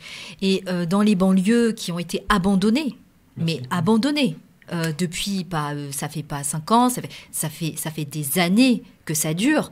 Aujourd'hui, la politique qui doit sortir ces quartiers et qui doit les élever dans la société ne fait pas son travail. Donc aujourd'hui, on attend des hommes et des femmes politiques à venir que les politiques soient mises en place pour vraiment accompagner toutes ces personnes victimes de discrimination. Parce que quand on entend les propos, on se demande, mais est-ce qu'il a une éducation ? Non, Est-ce qu'il a été à l'école ? Est-ce qu'il a eu des cours d'histoire ? Parce que là, vraiment, on nage en plein délire. Dire que l'Algérie est vecteur d'esclavagisme depuis le départ, mais c'est juste, c'est faux. Donc, non, moi je pense que vraiment, il y a un problème dans l'éducation, il y a un problème d'accompagnement dans les quartiers populaires. En fait, ça fait des années qu'on le dit, ça fait des années qu'on le répète, mais il y a jamais rien qui se fait, il y a jamais aucune mesure qui se met en place. Aujourd'hui, il faut le faire parce qu'il en va de l'avenir de tout le monde, de nos enfants, et c'est très important de pouvoir le signaler, de le souligner, et il faut donc s'investir, agir, s'engager, parce que si on reste en repli sur soi, on reste chez soi et qu'on ne s'occupe pas de l'environnement dans lequel nous vivons, dans lequel on vit, eh bien, voilà ce qui arrive, des dérives et l'extrême droite qui applaudit. J'ai envie de dire une chose. Oui, mais il ne faut pas minimiser non plus, cher Gamal. Tu l'as rappelé, le racisme anti-noir existe aussi. Et malheureusement trop présent, que ce soit au Maroc, en Algérie ou en Tunisie, mais aussi dans le monde arabe. Oui. J'ai ce témoignage de cette jeune Marocaine noire qui dit voilà, moi j'arrive pas à retourner au Maroc. C'est quoi cette éducation d'un pays qui est soi-disant musulman alors que je me fais insulter principalement chez les rifins? Ça pose problème quand même. Alors je vais t'expliquer la chose. Simplement, d'abord, l'arabité. J'en ai marre de ces arabes imbéciles qui ne savent pas ce que veut dire arabité. L'arabité, ça n'est pas une race. L'arabité, c'est une culture. C'est une civilisation. Les Marocains ne sont pas arabes, ils sont pour partie, à peu près 60% marocains, berbères et africains. Les rares non mat de peau, on va faire ça, viennent plutôt d'Espagne. C'est ceux qui venaient de la Reconquista et qui sont arrivés dans le nord du Maroc, essentiellement les Rifins et tout le nord. Donc ça, ce sont ce qu'on appelle des Européens, pour la plupart d'entre eux, qui sont arabisés, c'est vrai, qui sont berbérisés. Ensuite, il y a à peu près 20% en moyenne de Noirs dans le monde arabe. Je ne parle même pas de l'Égypte, c'est quasiment la moitié de l'Égypte. Ça veut dire qu'il y a 50 millions d'Égyptiens qui sont quasiment noirs. Il y a le pays ce qu'on appelle le Soudan, c'est le pays des Noirs en arabe, Aswad, d'accord ?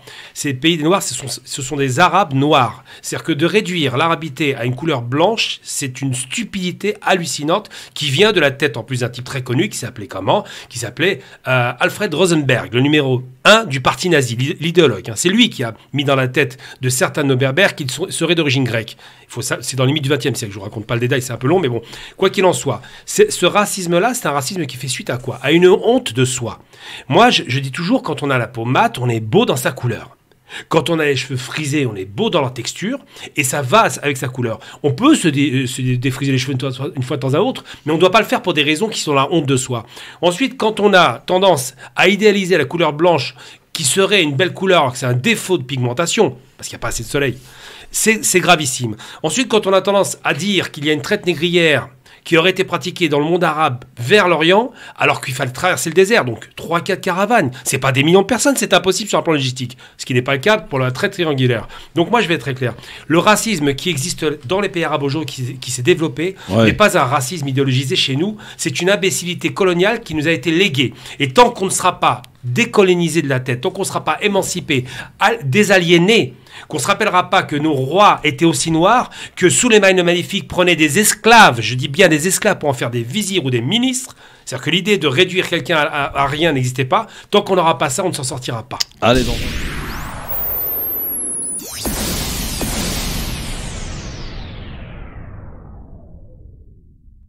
France Maghreb 2, France Maghreb 2. Le LGF sur France Maghreb 2 avec Sabrina Sebaï, Sabrina Nouri, Gamal Abina qui sont avec nous aujourd'hui. On va parler de ces élections législatives anticipées en Algérie qui se dérouleront en France pour les Algériens résidant en France les 10, 11 et 12 juin prochains, c'est-à-dire jeudi, vendredi, samedi, 12 juin prochain en Algérie.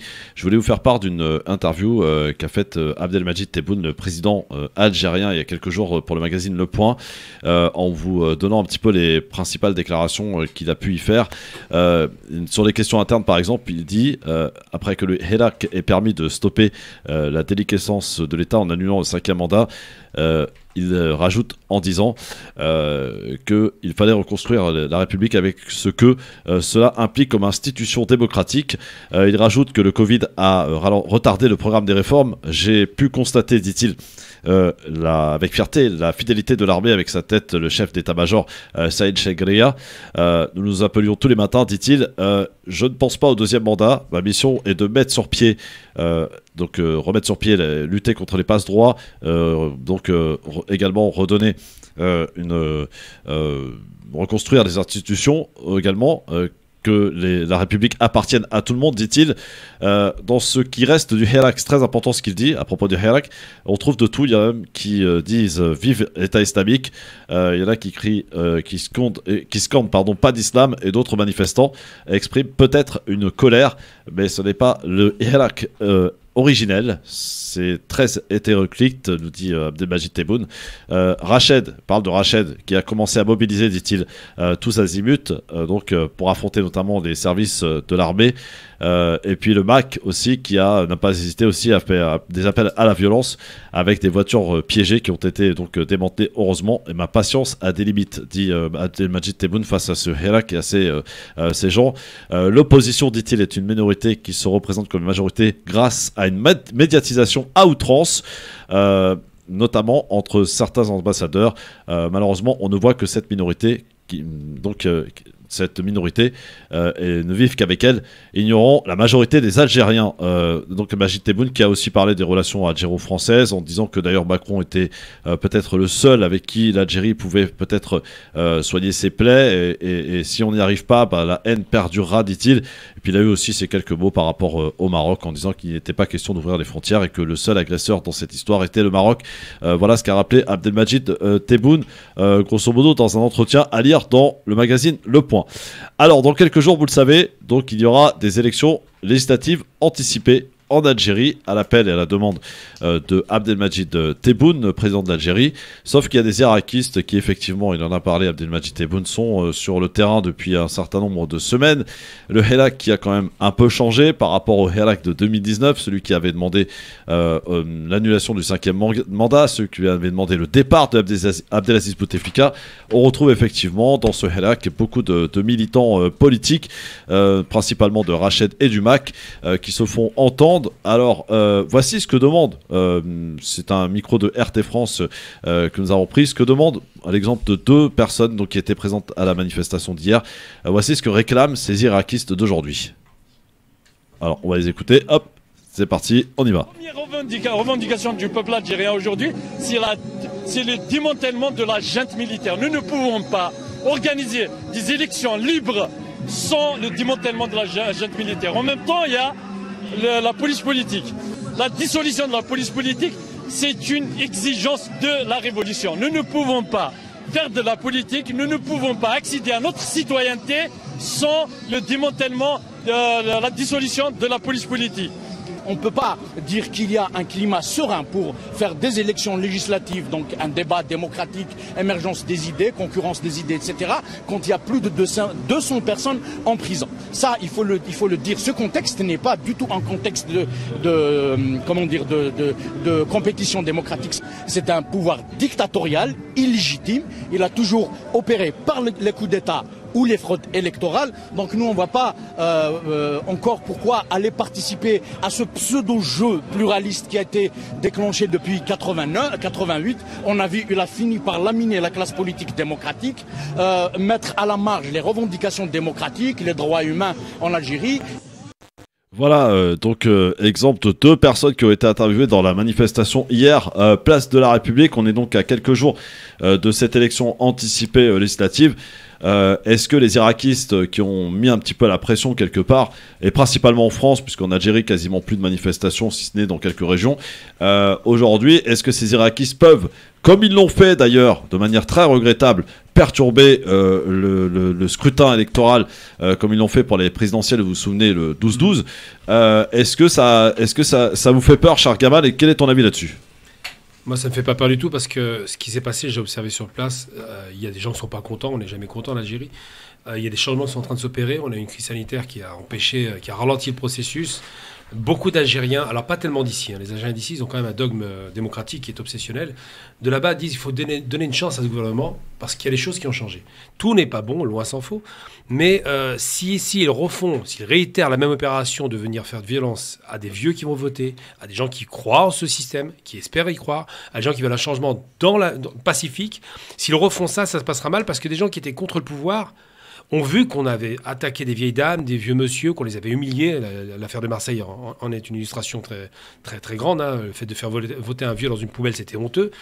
Ils ont vu ça et ils ont appelé ça de hagra. Ils ont appelé ça une insulte. Ils ont appelé ça une humiliation. Et ils sont venus littéralement taper sur ces gens-là. Alors, il y a 2 réalités. C'est vrai qu'on ne peut pas faire confiance à un gouvernement algérien parce que depuis 40, 50 ans maintenant, ça a toujours été un peu n'importe quoi. Ils n'ont pas jamais tenu leurs promesses. Si M. Tebboune est honnête, il ne fera pas de second mandat et il ne reconduira pas ses ministres. Il l'a dit. Il l'a dit, mais enfin, entre ce qu'il dit, ce qui est fait, il y a toujours la réalité, c'est les promesses qui y croient. Après, il est vieux, effectivement, donc je pense que quelque part, peut-être qu'il se dit que c'est une fin de mandat pour lui, de fait. Mais si des gens empêchent, moi je suis catégorique, je ne suis pas favorable au pouvoir algérien, loin s'en faut, mais je n'accepterai pas que les gens qui veulent s'exprimer par les urnes soient empêchés par des dictateurs. Voilà, c'est clair. S'ils ne veulent pas de ce pouvoir... Mais quand tu entends cet Irakiste qui te dit l'Algérie c'est un pouvoir dictatorial... Aujourd'hui, c'est plus le cas. Une élection est peut-être minoritaire, c'est une élection à la française finalement, c'est 20% de personnes qui ont peut-être voté. Mais la réalité, c'est qu'il y a eu une élection qui s'est faite, il y a eu une expression démocratique, des gens se sont présentés, ça n'a pas été un résultat à 99%, donc on est sur autre chose, une dynamique saine. Mais je n'accepte pas, je le répète à nouveau, je le répète Christophe pour que j'entende bien et pour que les gens qui n'aiment pas ça l'entendent, je n'accepte pas que des gens qui me disent qu'ils sont démocrates empêchent d'autres personnes, parce qu'ils ne sont pas d'accord, de voter. S'ils veulent montrer l'expression démocratique, qu'ils se présentent à leur tour, c'est tout. Ouais, Sabrina Sebaï. Oui, peut-être je vais commencer par ce que vient de dire Gabal. C'est vrai que quand on se dit démocrate, on n'empêche pas les gens d'aller voter en fait sur des bureaux de vote. Donc c'est un peu dommage. Je pense que là où c'est vraiment extrêmement dommageable, c'est que au départ, le mouvement du Hiraj, c'était justement pour renouveler le gouvernement, renouveler les instances démocratiques de ce pays. Qu'il y a des gens qui ont eu énormément d'attentes, qui ont défilé avec énormément d'attentes par rapport à ce qui allait se passer. Et peut-être que même si c'est pas parfait, on peut se dire qu'on laisse une chance à ce gouvernement de transition, puisque le président s'est engagé justement à ne pas se représenter, donc peut-être ce gouvernement de transition qui peut tenter d'améliorer les choses. Il y a beaucoup d'attentes, y compris... Et beaucoup de travail. Beaucoup de travail, mais beaucoup d'attentes, y compris du côté de la diaspora. Je rappelle, sous le mandat précédent, où la Constitution avait été modifiée vis-à-vis de la diaspora, donc il y a énormément d'attentes de ce point de vue-là aussi. Donc moi, je pense qu'il faut laisser peut-être un peu ce gouvernement travailler et voir ce que ça donnera. Maintenant, si on se dit qu'on est démocrate, on n'empêche pas les gens d'aller voter. Puis moi, je vais vous dire très sincèrement, pour le coup, là, on va voter le 12 juin, justement, pour les députés représentant la communauté établie en France. Moi, j'irai voter. Je l'ai déjà fait. Et pour le coup, j'ai déjà assisté au dépouillement au consulat. Et je vous assure que ça s'est très bien passé. Donc, plutôt que de se battre et de dire que c'est pas démocratique, etc., en fait, le vote est une arme. Donc, allez voter. Ouais. Sabrina Nouri. Moi, je vais faire très court. Moi, je pense qu'il faut accompagner toutes les personnes qui s'y présentent, les futurs députés. Je pense qu'ils ont des choses à dire, ils ont envie en plus d'accomplir des choses, ils ont des propositions à faire, ils ont des projets. Il faut les accompagner, ne pas faire obstruction. faire obstruction le 12 juin. Il ne faut pas faire obstruction. Ça ne ferait que peut-être même empirer les choses parce que là, c'est un affrontement citoyen contre les Hirak, comme on les appelle. Mais maintenant, la violence... Est-ce qu'il a encore du sens, ce Hirak d'aujourd'hui ? Moi, je pense qu'aujourd'hui, ce travail a été fait. Ce travail a été entendu. Il y a donc un gouvernement qui est en place aujourd'hui, qui ne restera pas, il l'a dit, je pense qu'il le fera, je l'espère, mais en tout cas, il faut laisser place à la démocratie, il faut laisser place à cette élection, ne pas faire obstruction. S'il souhaite se présenter, qu'il se présente dans les règles et laisser toutes les personnes qui souhaitent s'exprimer par les urnes le faire, tout comme en France d'ailleurs. Celles et ceux qui croient en la démocratie, celles et ceux qui pensent qu'on peut changer les choses, le seul moyen de le faire, c'est une révolution, oui, mais une révolution par les urnes. Oui, aujourd'hui, je pense que la rue a parlé. Ouais. La rue en Algérie a parlé, tous les vendredis, la rue a parlé. Donc maintenant, il faut traduire ces idées dans les urnes. Présentez-vous, engagez-vous. Et quand on entend dire, Gamal, avant d'accueillir Hossein dans un instant, cet Irakiste nous dire il faut mettre fin à la junte militaire. Bon, alors là, quand j'entends junte militaire, je m'éclate de rire. L'Algérie a été libérée par l'armée, oui. L'Algérie était contrôlée par l'armée jusqu'aux années 80, oui, 90 même. Et d'ailleurs, Bouteboune, pardon, te couper, dit l'armée ne fait plus de politique. Mais l'armée ne fait plus de politique depuis très longtemps. Ce qui fait la politique, c'est pas ces caricatures des généraux. Moi, ça m'a toujours fait rigoler de réduire l'Algérie des généraux. L'Algérie, c'est pas des généraux. L'Algérie, c'est des oligarques, des importateurs, des businessmen et des généraux qui profitent un peu du système. Ça n'est pas l'Égypte. L'Égypte tient l'économie. L'Algérie, c'est pas les généraux qui la tiennent. Donc, le problème, c'est qu'ils ont une obsession par rapport à ça. Est-ce que Tebboune est général ? Non. Ça fait longtemps que, même quand il s'appelait Boutef, à l'époque, n'était pas général. C'est pas des gens issus de l'armée. Ils ont fait l'armée à un petit niveau. Mais on a besoin de dire généraux parce que ça évoque des coups d'État en Grèce ou en Amérique du Sud qui donnent le sentiment que c'est une junte militaire, comme en Égypte d'ailleurs, c'est une junte militaire qui tient le pouvoir. Ça n'est pas le cas. Ensuite, le Hirak, il faut se rappeler quand même l'objectif du Hirak, et j'étais le premier à manifester, pas le dernier, contrairement à certains qui sont arrivés sur le tard parce que leur famille était en danger. Je ne donne pas de nom, on sait de qui on parle. Qu'est-ce qu'on disait ? On voulait plus de Bouteflika, de cette hagra, de cette humiliation d'un homme en fauteuil roulant dont on présentait un cadre. C'était intolérable. On ne voulait plus de ces voleurs, parce que c'était des voleurs qui sont en prison. 3600 personnes en prison. On parle des voleurs, pas de 100 hirakistes. 3600 voleurs en prison jugés et qui ont pris lourd, comme Haddad et autres. On n'en voulait plus de ces gens-là. On voulait que l'Algérie soit représentée dans toutes ses sphères, du nord au sud et de l'est en ouest. Aujourd'hui, il y a beaucoup de choses... Et récupérer une place sur l'espace international. Absolument. C'était important. On voulait que l'Algérie récupère une dignité. Et je vais vous donner un signal très fort qui ne va pas plaire à mes ennemis, entre guillemets. Bouteflika, qui a commis de graves fautes, il faut le reconnaître. Il a fait des choses intéressantes, mais il a fait très fautes. Il avait réinstallé dans les journaux télévisés le terme, il a installé, pas réinstallé, le terme Israël. Voilà. Donc c'était un premier pas de normalisation. Aujourd'hui... Qui a disparu, hein. Que l'Algérie maintenant ne parle plus d'Israël, elle parle d'entité sioniste. Ouais. Donc ça signifie qu'aujourd'hui, des choses ont bougé. Ça ne veut pas dire qu'Israël est le curseur, mais ça dit des choses sur l'état d'esprit général. La population al-Hirak doit continuer sa pression, parce qu'un dirigeant est toujours un peu tordu. Mais il n'en demeure pas moins qu'il faut rester dans la légalité. Et qu'aujourd'hui, les candidats qui sont présentés sont des candidats issus de la société civile. On ne nous a pas parachuté un FLN ou un RND. Et ça rassure. Donc je suis pour cette continuité. Par ailleurs, il y a beaucoup de femmes candidates de qualité, donc je vous invite à aller voter. Hein. Très bien. Hossein est avec nous. Salut Hossein. Salut Christophe. Je sais d'intervenir parce que moi, personnellement, je ne suis pas algérien, mais je suis l'actualité politique d'Algérie. Et je crois que Gamal connaît très bien ce problème-là mieux que moi. Mais moi, je pars déjà d'un principe. Pendant les élections, vous vous rappelez, il y a eu pléthore de candidats civils et qui ont été mis de côté. Et dès l'instant, moi je trouve que les dés ont été déjà pipés, dès le départ. Et ce pouvoir-là, je pense que le peuple algérien s'est beaucoup soulevé. Vous l'avez rappelé, hein, presque chaque vendredi. Et moi je trouve personnellement que les trucs ont bougé à peine. Donc dire que le mec il est clean, laissez-le travailler. Parce que pour moi déjà, dès que les gens n'ont pas tous pu se présenter, il y a eu beaucoup de recalage, des mecs de poids lourds de l'opposition. Pour moi ce pouvoir ne sont pas légitimes, quoi. Bon, je peux répondre à ça. Légitime, c'est un peu, oui. Bon, voilà. Ok, Houssen, merci beaucoup en tout cas pour ton appel. Oui, Gamal, tu peux répondre, bien sûr. Alors, il faut se rappeler l'élection de 99 où tous les candidats ont été écartés et ont refusé de participer à cette farce qui était une élection pour consacrer Bouteflika qui a été appelé par l'armée. Ça, c'est la réalité. Cette fois-ci, ça n'a pas été le cas.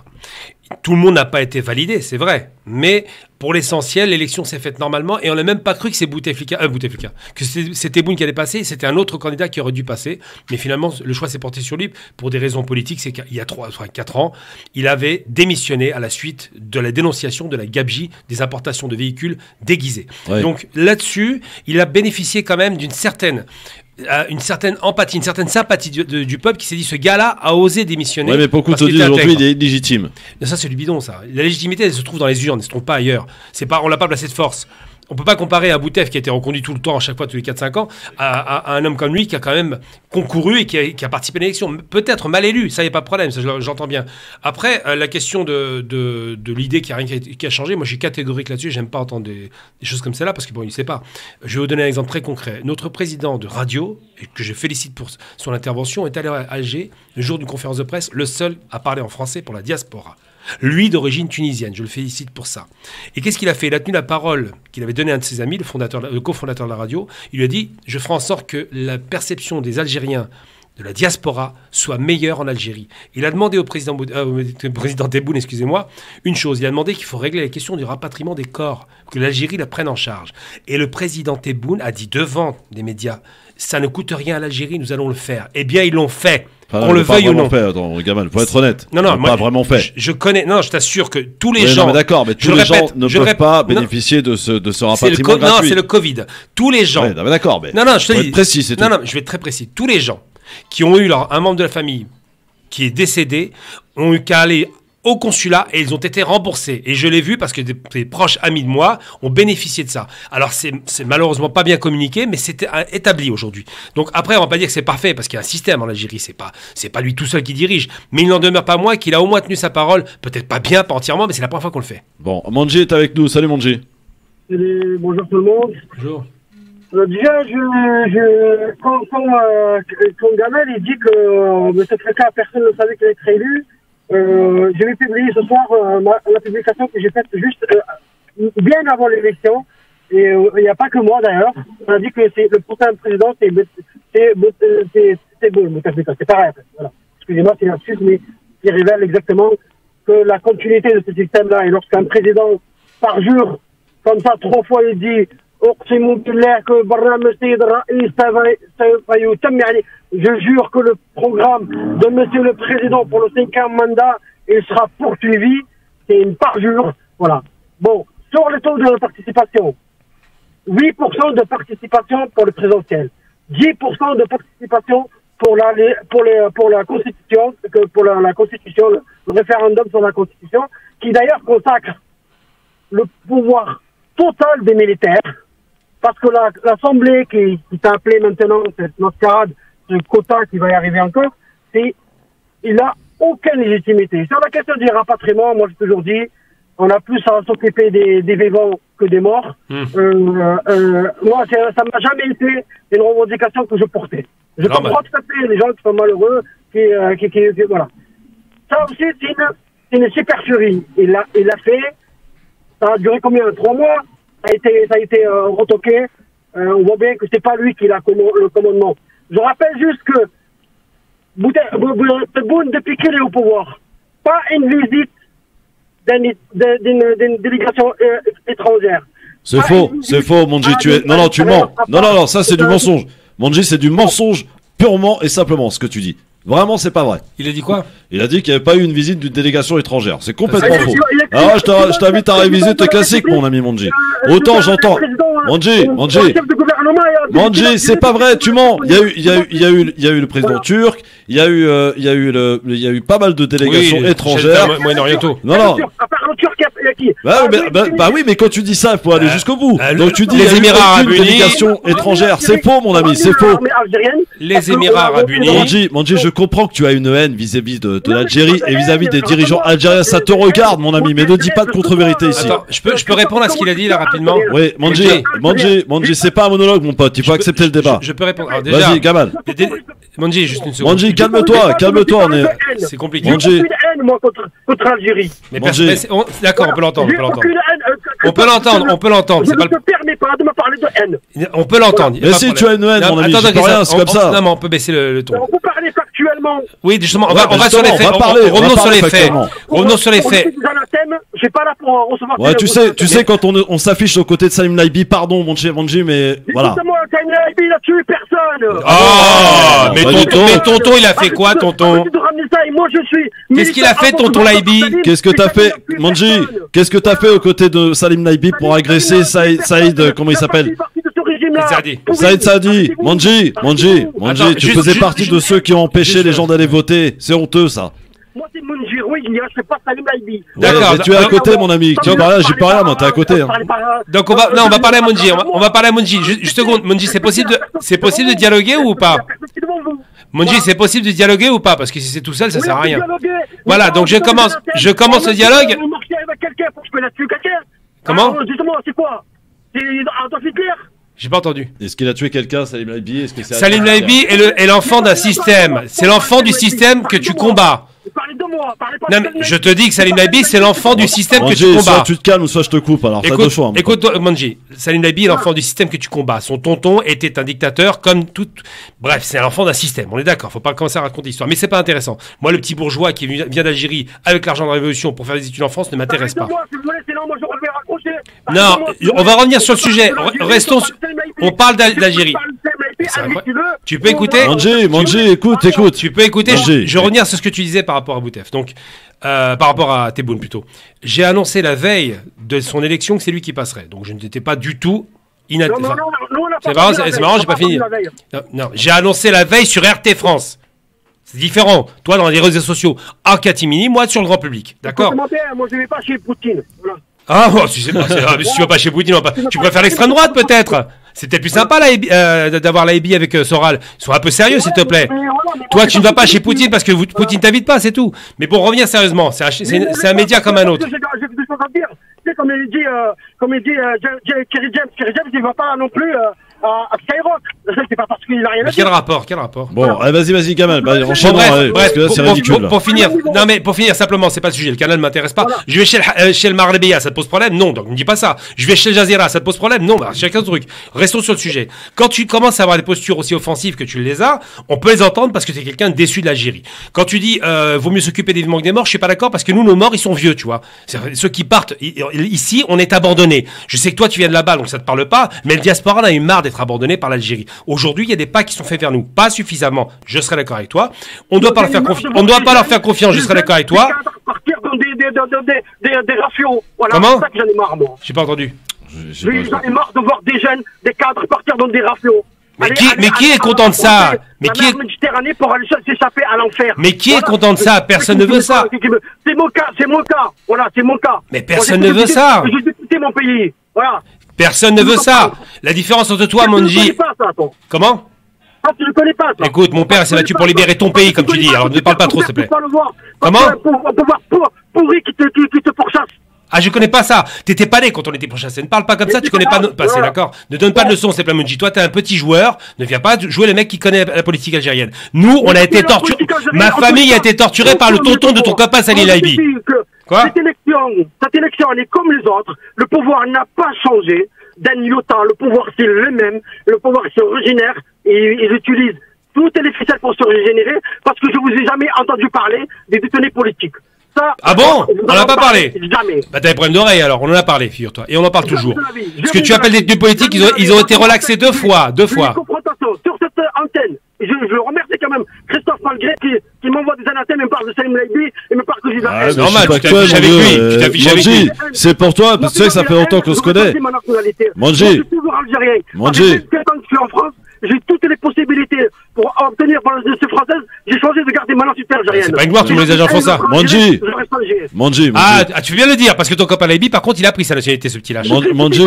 Je suis pas recevable, et toi, tu dois avoir la nationalité aussi. Bien sûr que je l'ai, mais moi je suis né ici, je suis pas parti d'Algérie avec l'argent de la Révolution. Je suis pas parti d'Algérie avec l'argent de la Révolution. Comment? En fait,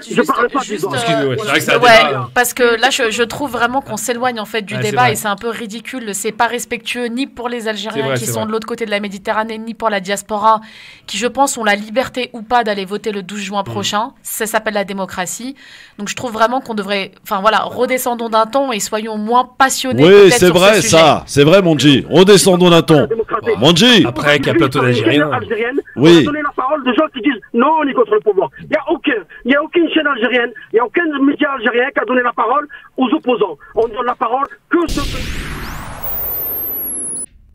France Maghreb 2, France Maghreb 2. Le grand forum sur France Maghreb 2 avec Gamal Abina, Sabrina Sebaïs, Sabrina Nouri. Et on parle d'Algérie évidemment, les débats sont passionnants aussi.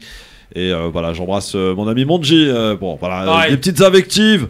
Mais bon, c'est normal, on se connaît depuis des années, mon Manji. Et c'est vrai que tu aimes bien qu'on parle de toi. Mais on parle de toi, il n'y a pas de problème, mais évite de t'afficher, voilà. Bon, c'est tout. C'est tout ce que j'ai à te dire, mon Manji. Karim, il nous appelle de Marseille. Bonsoir, Karim. Oui, bonsoir. Bonsoir, Christophe. Bonsoir à tout le monde. Bonsoir, Karim. Bonsoir. Moi, je voulais juste, écoutez, vous remercier, à vous, Christophe, et les personnes qui sont sur le plateau, parce que vos analyses sont justes et droites, au risque de vous faire beaucoup d'ennemis. Par contre, j'étais vraiment choqué là, de la dernière personne qui est passée, monsieur Manji. J'ai l'impression qu'il a une haine terrible contre l'Algérie, c'est incroyable. C'est une personne, on peut lui donner une bombe, il va tuer tout le monde en Algérie.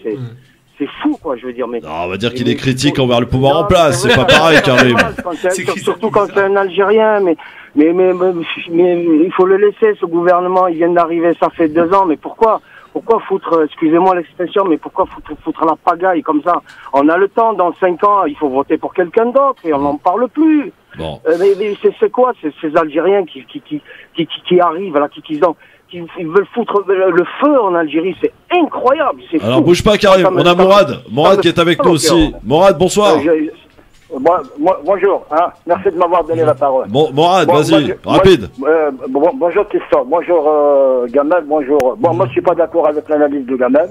Moi je me rappelle quand il y avait le mouvement populaire, il y avait Gamel et Faïza Mohamed qui faisaient des éloges pour comment on appelle ça, pour le président de... Je m'avais coupé. Gamel il disait il a remboursé 45 milliards, tout ça. Et puis, Faïza Ben Mohamed disait que c'est dommage qu'un grand homme comme Bouteflika sorte par la petite porte. Une parenthèse, je referme. Maintenant, la nature du pouvoir algérien, à mon avis, ne changera pas. C'est-à-dire que le président Tebboune, il doit remercier le mouvement populaire parce qu'il est président par défaut. C'est-à-dire que si il n'y avait pas un mouvement populaire très puissant, que le pouvoir n'a pas pu réprimer parce qu'il est puissant, Tebboune ne sera jamais là. Ce sera le clan Bouteflika qui sera toujours au pouvoir. Alors, bouge pas, Morad.